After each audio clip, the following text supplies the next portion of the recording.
பனை மரம் பாலைவனத்தில் கூட வரும்னு சொன்னாங்க. ஆனால் தமிழ்நாட்டில் செத்துக்கிட்டு இருக்குது.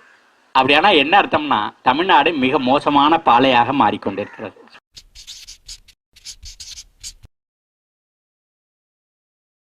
ஏன் இது நடக்குது?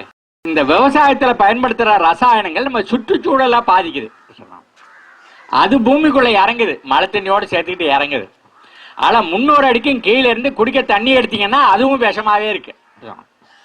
எங்கெங்கேயோ சுத்தி அந்த புல்லு வைக்கோல் இதை திங்கிற மாடுக்குள்ள விஷம் போயிடுது. மாடு கொடுக்கிற பால் விஷமாயிடுச்சு, பாலை குடிக்கிற பெண்ணு விஷமாயிடுச்சு. பெண் குழந்தை பெற்று பால் கொடுக்கும் போது தாய்ப்பாலே விஷமாயி போச்சு. இதை விட ரொம்ப மோசமான ஒரு நிலைமை உலகத்துல வேற எங்கேயும் வர முடியாதுன்னா, ஒரு தாய் தாம் பெற்ற குழந்தைக்கு கொடுக்கறதே விஷத்தை கொடுக்குறா அப்படின்னு சொன்னா இது உள ரீதியாகவும் உடல் ரீதியாகவும் நம்ம ஒரு ரொம்ப மோசமான ஒரு நிலையில இருக்கோம். அப்ப இதுல இருந்து விடுபடுவது எப்படி? நான் என்ன சொல்றேன்னாக்க, இயற்கையில சில விதிகள் இருக்கு. அந்த இயற்கை விதிகள் நீங்க நானு எல்லாம் பிறக்கிறதுக்கு முன்னாடியே இருந்தது. நாம செத்து போனா அதுக்கப்புறமா அது இருக்கும். அந்த இயற்கை விதிகளை மட்டும் நம்ம தெரிஞ்சுக்கிட்டோம்னா போதுமானது. நம்ம அதிகப்படியா என்ன பேசிட்டோம்னா 40 விழுக்காடு நைட்ரஜன் போடணும், N போடணும், 20 P போடணும், 20 K போடணும் அப்படின்னு.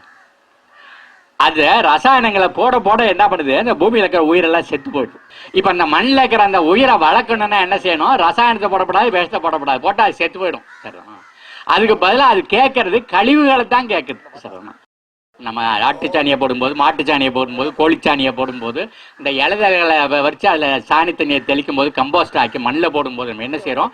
நம்ம நுண்ணுயிர்களுக்கு சாணி போடுறோம். பூமி கழிவுகளை மட்டும் தான் கேட்குது, வேஸ்ட்டுகளை மட்டும் தான் கேட்குது.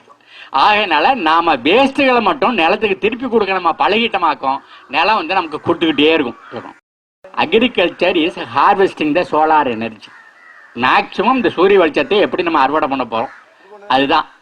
ரெண்டாவது என்னன்னாக்க, அதுக்கு துணையா நம்ம செய்ய வேண்டியது ஃபீடிங் தி பாக்டீரியா. போட்டோசிந்தசிஸ்னு ஒன்று இருக்கு.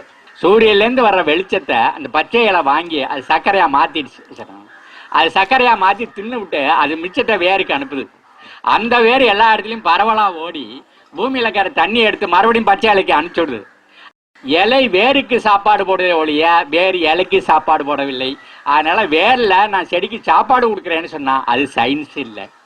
முதல்ல இதை நம்ம முடிவு பண்ணிட்டீங்கன்னா யாருனாலும் நம்ம திருப்தி பண்ணலாம். அப்ப நம்ம ஆட்டு சாணி மாட்டு சாணி இதெல்லாம் மண்ணில் போடுறோமே, அப்ப அது என்ன அப்படின்னா, அது என்னன்னா அந்த மண்ணில் இருக்கிற நுண்ணுயிர்கள் பாருங்க. நிறைய பாக்கெட்ல போட்டு விவசாயத்துலாம் கொடுக்குறோம். அசோஸ்பெயிலுங்கிறோம், ரைசோபியோங்கிறோம், பாசோபாக்டீரியாங்கிறோம், சூடோமோனாஸ்ங்கிறோம்.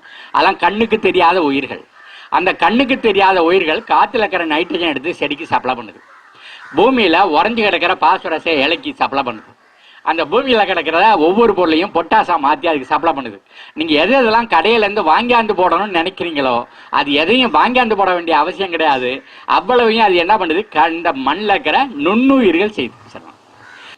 அப்போ பூமியோட வளங்கிறதுனா 3 இருக்கணும். ஒன்று physical property of the soil, நிலம் பொல பொலன்னு இருக்கணும். ரெண்டாவது biological property of the soil, அதுல உயிரினங்கள் இருக்கணும், நுண்ணுயிர்கள் இருக்கணும், மண்புழுவெல்லாம் இருக்கணும், பூரா இருக்கணும், தவளை இருக்கணும், நண்டு இருக்கணும். மூணாவது இவைகள் எல்லாம் வேலை செஞ்சதுன்னா செடிக்கு வேணுங்கிற எல்லா ரசாயனங்களும் மண்ணில் வந்துடும். அதுக்கு பேரு chemical properties. Physical property, biological property, chemical property, 3 சேர்ந்தாதான் நில வளம். அந்த நிலம் தான் நம்ம செடிகளை வளர்த்து நமக்கு வேணுங்கிறலாம் வாரி வாரி கொடுக்கும்.